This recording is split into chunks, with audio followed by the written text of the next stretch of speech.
We are live. Is that true? Yep. Is my mic working? Can you hear me?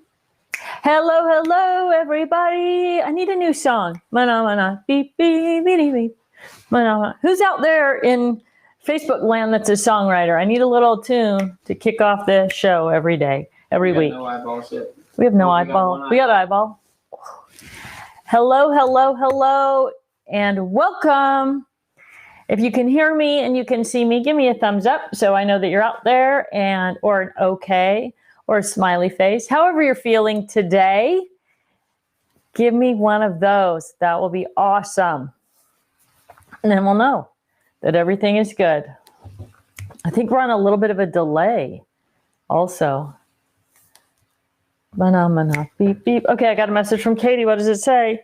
I can hear you and I can see you on both Facebook and YouTube. Katie is on it. So while we're waiting for people to jump on this morning, I'm going to talk about a couple of things. One of them is my hair. I am having horrible hair day. Have you ever had those days when your hair just won't do anything? And mine has like all this static in it today, and it's like sticking to my face and it's itching or tickling or whatever it is.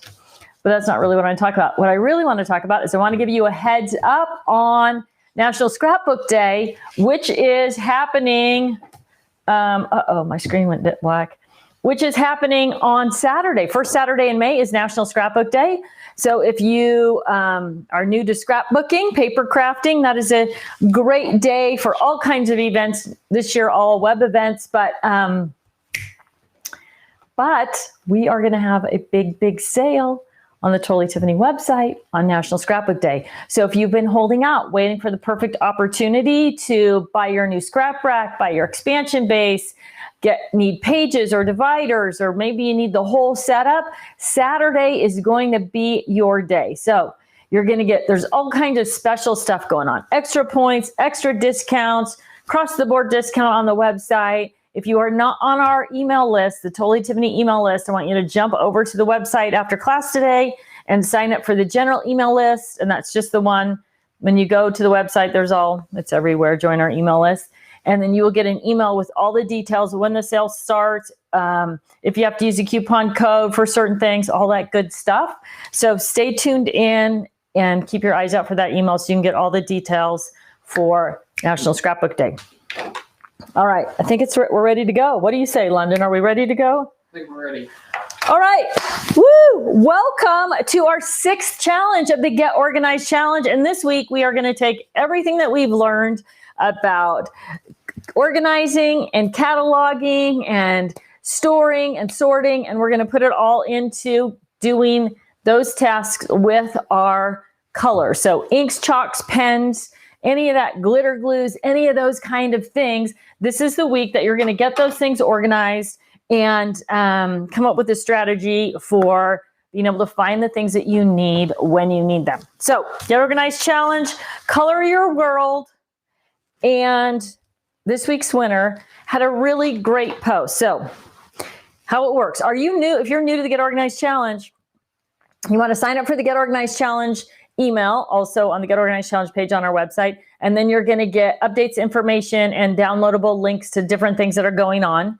If you have a question, type the word question in all caps in the text, and Katie and London will watch for that, and we'll answer those questions as we go along. If you are participating, then you want to definitely post a progress post every week, and that's how you get into the drawing. And you win a gift certificate if you're drawn for the progress post. And this week's winner, drum roll, Amy Malone. So congratulations, Amy Malone. And I want to read you her post. I don't usually do this. Hers is on the shorter side, some great pictures, but this is what she says. I was still working on getting embellishments into my scrap rack, so I just started tools today. But I got 45 sets scanned for my catalog and filled their storage boxes by number. Woo! Even saved room by taking out the paper covers and snaps on old envelopes. And I purged a few duplicates. One of the best things about going through this process is that you are going to find what you have duplicates of, and like Amy, you're going to be able to get rid of them. Maybe trade them for something that you don't have a duplicate of. She says, I've tried to do the challenge before, but I always fizzled out even before the first week was up.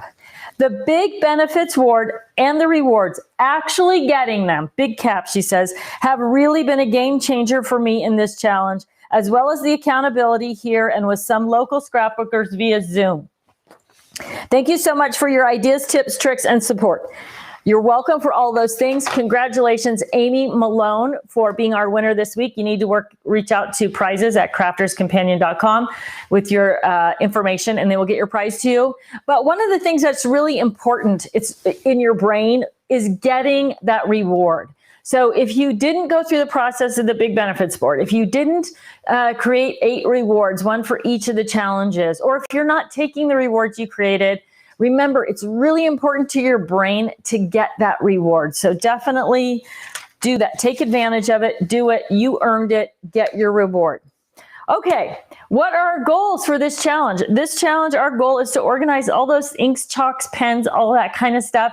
And one of the side benefits to that is that you are going to find out which of your inks, chalks, pens, paints are no longer worth keeping, because you're going to have to use all of them in order to catalog them. And the benefit to cataloging, there's a number of benefits to cataloging your colors. One of them is finding out which things are dried up and unusable. Also figuring out what things you have duplicates of. But you create this easy list for reference of actual color. So that's one thing. And then you also, when you're buying new inks, chalks, pens, whatever it is, you have a reference that tells you what you already own, so you don't buy duplicates of those colors. So it really is a handy thing to have. The most important thing, I think, for me is true color, which is something that's difficult to know by looking at the cap of a pen or the color on the top of your ink box, right? So, and again, we're building on what we've learned in the previous week. So our first thing is to gather those products together.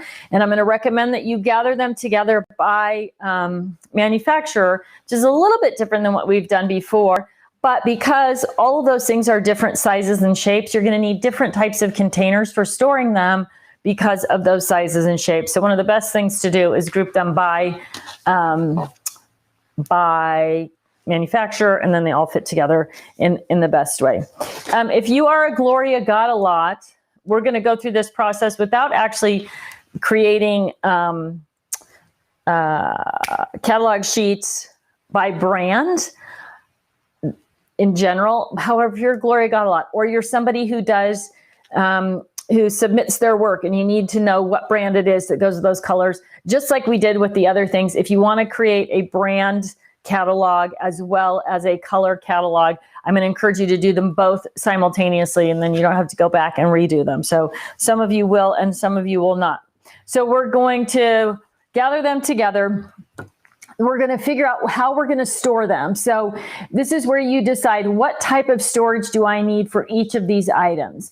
If you are a Nancy Not So Much, you may put everything that's blue together in one buddy bag, a blue pen, blue ink, blue glitter glue, blue glitter, whatever it is.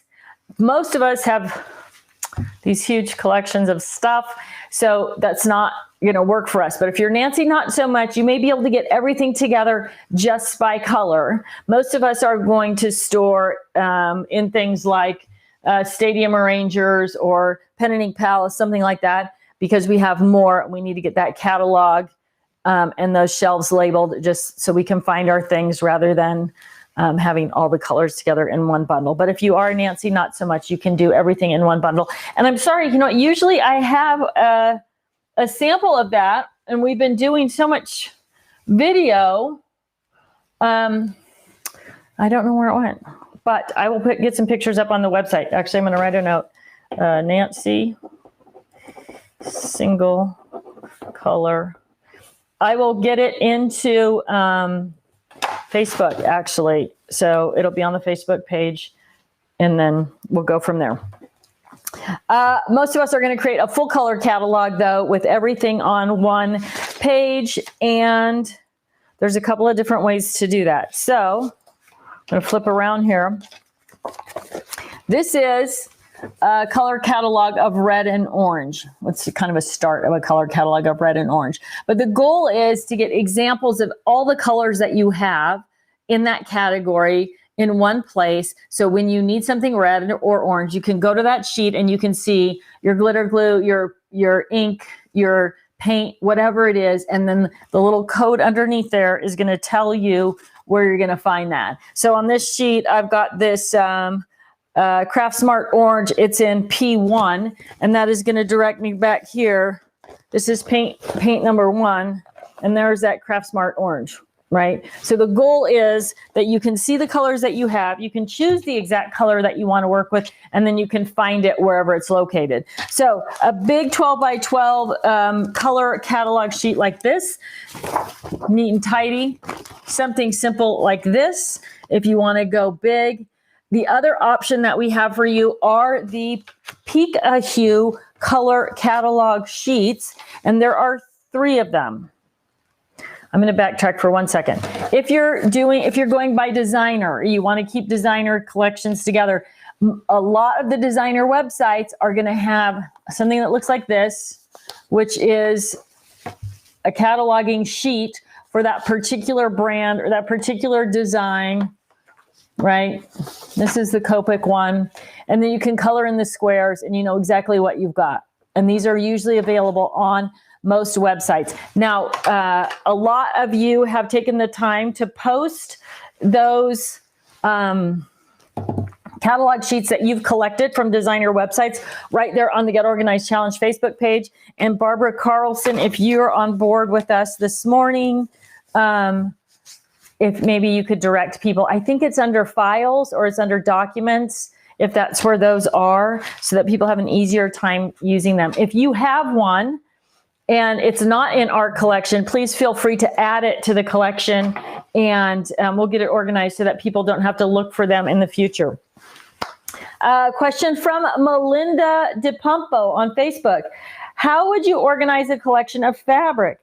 I would organize, that's a great question. I would organize fabric the same way that I organize my craft supplies. So I would have that color category, and then I would have the like themes category, right? So your fabric is either going to be by color group or it's going to be by theme. So it might be Christmas fabric for making stockings and quilting, or you might have some fabric that's got a beach theme, or that has, you know, I'm trying to think through all the quilts that my mother has made. Actually, she did one for my husband that's like a wooded cabin theme, right? So it's got pine cones and pine trees, and then she put all of his outdoor photos into it as well. So same thing, you're going to group things together that you use together. And especially with fabric, if you're buying a bunch of fabric to make a particular project, then you want to keep that all together, just like we do when we buy a collection of things for a particular scrapbook page or scrapbook project. And then when we're done with that project, then those things are going to go back into the color categories. So depending on, and again, what you're working on. So in particular, I'm thinking about cotton fabrics for quilting, and then you're going to have those color groups together. So all your reds and pinks, your blues and greens, because when you're trying to pull together those colors for a particular project, that's the same method. So if you think about how you use your fabric, you want to sort it and organize it in that same way, right? How am I thinking about it? And then how am I going to go and get to it? So all types of craft supplies, all different kinds of things in your home even can be grouped together by how you're using them. But in particular for fabric, I would organize it by fabric type, first of all. You're usually not going to be mixing and matching tulle and quilting fabric, right? And then by color or by theme, so that you have those things together that you're going to use together. Okay, so we talked about what the manufacturers provide. On the website, you have 3 downloadable grids available. I'm going to start here. You have this one that has the black line down the middle of it. The reason we added the black line to this is because if you're using glitter glue, when you use glitter glue on white, it looks different than when you use it on a dark color. So this gives you an opportunity to draw or paint with your glitter glue on both light and dark so you can see it. Now, some different brands of toner, when you print this, they're all downloadable. They're just Excel documents. Some of these, when you print them, some brands of ink, of the black ink, the toner run. I don't remember if it's the inkjet ink that runs, or if it's a toner cartridge that runs, but one of them will. And so you'll notice a different look in the way your pages finish up. But this gives you an opportunity to see the light and dark of the glitter glue. Now, why is it called Pika-Hue? It's called Pika-Hue because the way these pages are designed, you can fold them over and go down the line, punch a hole in it. And then when you're ready to use that color, you can take whatever background color you're working with and see what it's going to look like, right? So if I put this turquoise paper behind my grid here, I'm going to see how it looks on the turquoise paper. So whatever you're working with, whatever you're trying to match up, taking the time to punch those holes down the center of your page is going to make it a lot easier to match up color or to see what that color is going to look like. So on this one, that's kind of a small hole because there are so many, right? Another option is to go double-sided. So if you're going to slide this into an 8.5 by 11 page protector, I just taped two of them together, folded it in half, punched the holes through both sheets, and now I can add those colors. And even if it's in a page protector, a plastic page protector, I can see through either side to match up the color. So this is the glitter glue box. This is the pen and marker box, right? So they're a little bit smaller. Same Pika-Hue option there with the holes.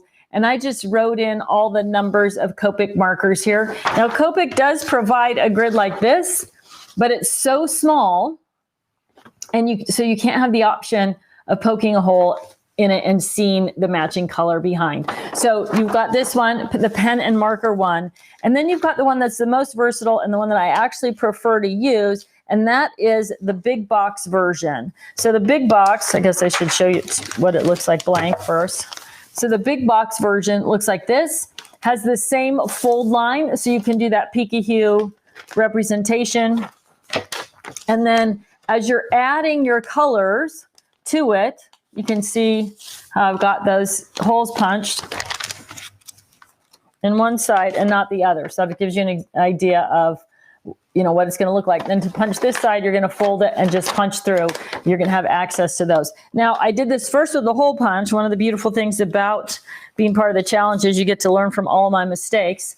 And after I did it with the hole punch, I thought it'd be better if I had a bigger look through, right? So now I can see even more clearly how those colors are going to match up on that background paper as well. So these are just punches, like a regular punch, not like this is a regular hole punch on a handle. This is just a small punch from my punch collection. So, and you can see I punched out all these holes first in this one and then started inking over the top of them. So what you're going to do in this scenario is, whether it's an ink, a chalk, a paint, you're going to do the example, and then you're going to make a notation about where it is. So we'll talk about things to store in just a minute, but so you can have, whether it's a buddy bag or ink and pen holder, or it's a 6-level stadium arranger, whatever it is that you are storing in, you're going to be able to note that down. And that is how you're going to create your color catalog. And as I was saying earlier, one of the beautiful things about doing a color catalog is that it forces you to actually test everything. So this is a glitter glue. Can you hear that? Does that sound like it's still going to be useful? This is a bottle of paint. Same thing, right? Not even open yet. I should take this one back, but I use it as an example.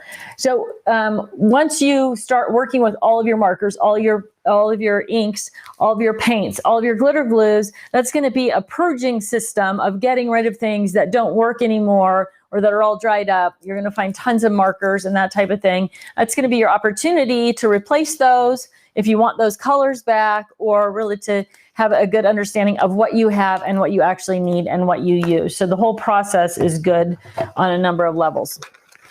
All right, so I started doing my color cataloging on the big sheets. Then I moved to the big box, the downloadable big box. But you can also do something like that in a small, this is an example someone sent in to me. So she wanted to be able to carry hers around. So everything she did on these little index cards. And then this is something that's small enough to drop into her bag and take with her to an event or whatever, so she can match up what she already has with what's available. So there's a lot of different ways to create that color catalog. You need to decide the one that's right for you. And again, that's going to go back to the type of crafter that you are, where you craft, when you craft, who you craft with, all of that stuff. Let's see, I got a question coming from Facebook, Teresa Roberts. Where do you download the catalog pages Tiffany is talking about right now? I think I missed it. They should be on the Get Organized Challenge under the Colors Challenge, challenge number 6. So if you go to Get Organized Challenge page, click on challenge number 6. If they're not there, and maybe Katie, you could pop in there and take a quick look. If they're not there, we'll get them there. And also, if you're on the email list, we will ask that I'm going to put link to download in email follow-up. So if you're on the Get Organized Challenge email list, I'll make sure they're linked in there as well. Super simple. There's a PDF version and there's an Excel version. If you don't have Excel, download the PDF version. The other upside to the PDF version is it's going to come out perfectly on your paper. If you download the Excel version, depending on your computer setup and all that, it's going to modify the margins and that type of thing. So if you're good with Excel, you can make it match perfectly for your printer. Otherwise, use the PDF side of it. So, all right. So that's it. That is our goal this week. Our goal this week is to get those inks, chalks, pens color cataloged. And again, 8.5 by 11 works great for this. If you're using, you know what we don't have? We probably need an A4 conversion on those for those of you who are in the UK. So I will see what we can do about that, because those of you overseas need something different than the 8.5 by 11, right?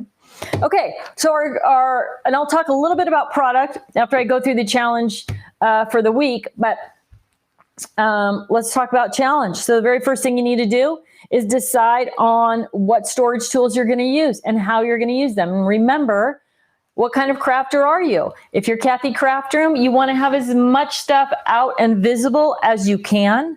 If you always travel, you want to have them in things like buddy bags that are easy to travel with when you're going to use them. So what kind of crafter are you? First question, and then how are you going to store? And there's lots of great options for doing this. Obviously, we make tons of them, but you can do other things as well. Any type of storage that's going to work for you is going to be perfect. Also, the new storage and supply cases might be a great option as well, depending on the types of supplies that you have.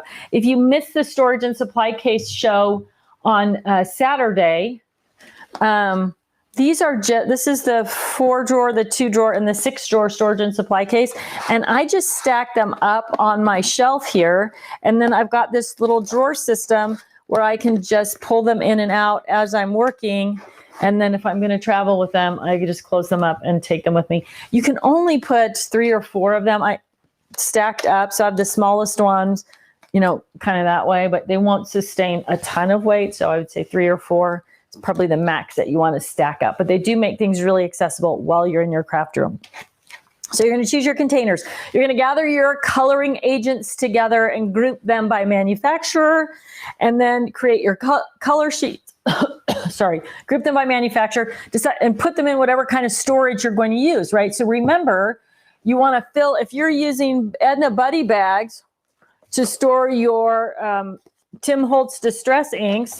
I've got these going 2 ways because I was talking about the variety of ways to store them when I was on the show on Saturday. But if this is Edna, Merle also works for this particular type. But you want to label all of them. You want to get them into the container first, and then create your color catalog. Same thing that we talked about with organizing our tools last week, embossing folders, dies, and stamps, right? You need to tell your catalog where this item is stored, or where this ink is stored, and then create the catalog so that you're that's all ready to go. One other thing, and I believe this is a download also an Excel spreadsheet. I'm going to pull this out. A little bonus if you want to do it, if you're using this bag.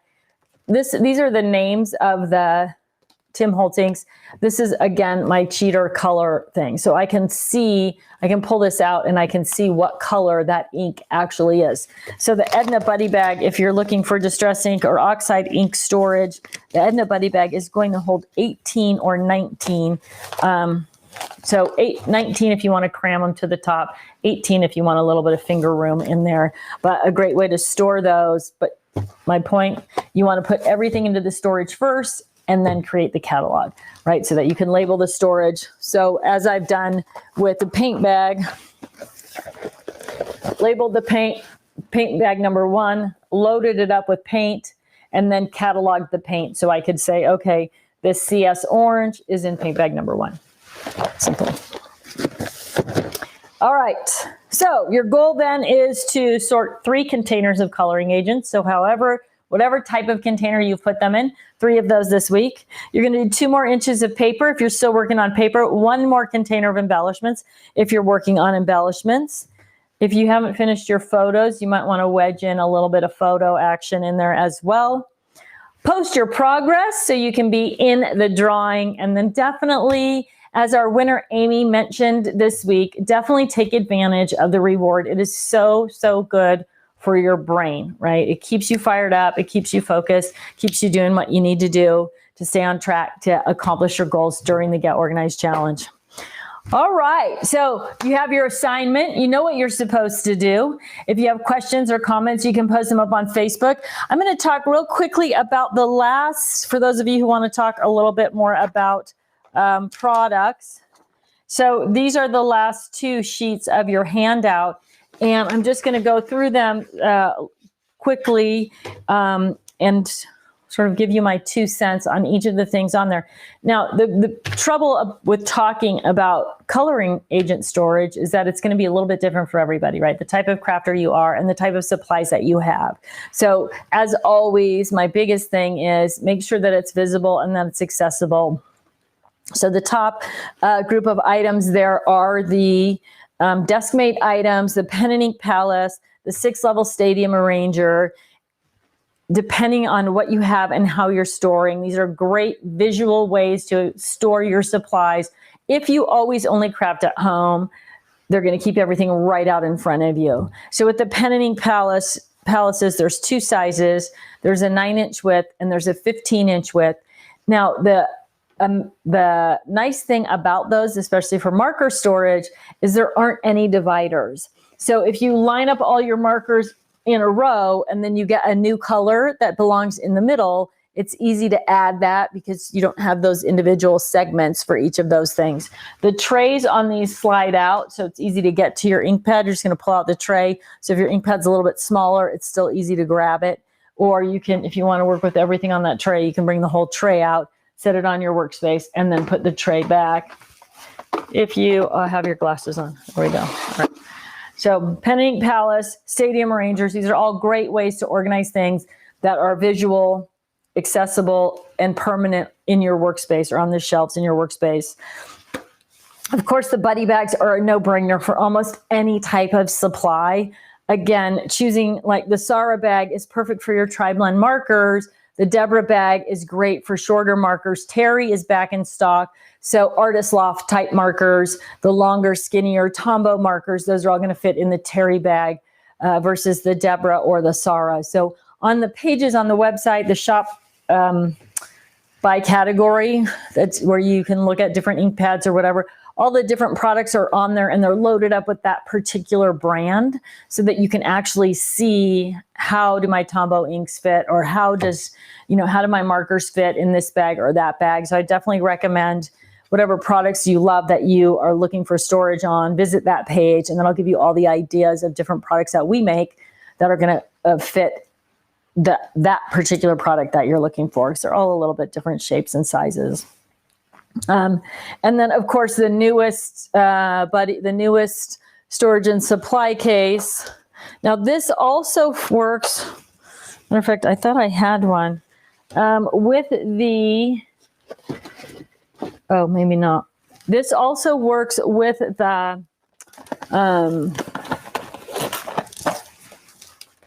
so this is going to be ideal for your small square ink pad. So whether it's Stephanie Bernard, Stamps of Life, Tim Holtz, I think Stampin' Up! Makes this small square ink pad, Ink Dots, your Teardrop Memento inks. Right here, these are all my chalks in small boxes, but it's also going to work for long markers. So if you're looking for a place for your chameleon markers or your tri-blends and you don't want to use the SAR bag for some reason, this is a great bag for storing those things as well. So this is the newest 8-drawer storage and supply case. And then, of course, the other storage and supply cases are probably going to work great as well for a variety of different products. So again, depending on what you have, what brand you have, and unfortunately, there's just so many choices out there. It's difficult for me to address like everything individually, but there's tons of information on the website. You can always post a question on Facebook and we'll try to get back to you, or somebody on Facebook will respond as well. And you'll see a lot of people share what they've done on Facebook, so you can see other people's uses and that type of thing. We do have a question from Kelly Toledano. I'm sure I'm not saying that right. She says, I can't believe how much time it saves me to refer to my color catalog, especially with stamp pads. I can really see what color it will be. Great challenge this week.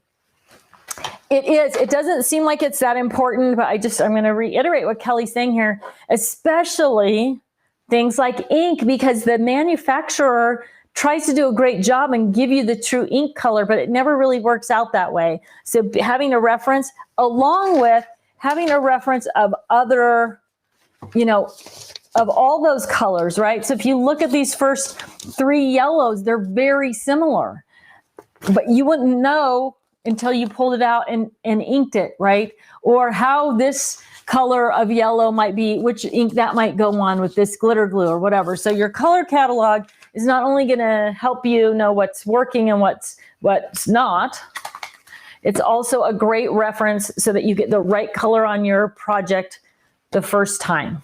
So thanks, Kelly, for sharing that as well. Okay, everybody, I think that's it.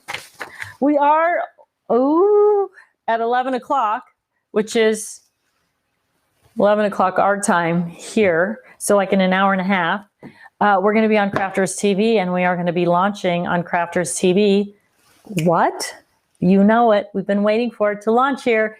The Katie and the Kirsten Buddy Bag. Ooh, I might be in trouble for that because it's a launch. I don't think I'm supposed to say anything, but we're going to launch them. The first part of the Crafters TV show today starts at 11 o'clock Pacific time on Crafters Companion website. So you definitely want to tune in for that if you don't know or want to learn more about the Kirsten and Katie Buddy Bags. The magnets and the pockets and all the goodies that go with those will be on Crafters TV. Last thing, just want to remind you, maybe those of you who joined us late, National Scrapbook Day, first Saturday in May, big deal sale going on the Totally Tiffany website. If you have been waiting patiently for the right time to get a whole scrap rack bundle, or to add to your scrap rack with an expansion base, or get pages or dividers, this coming weekend, great sale. So make sure you're on our email list so you get all the details and the coupon codes or whatever else you're going to need.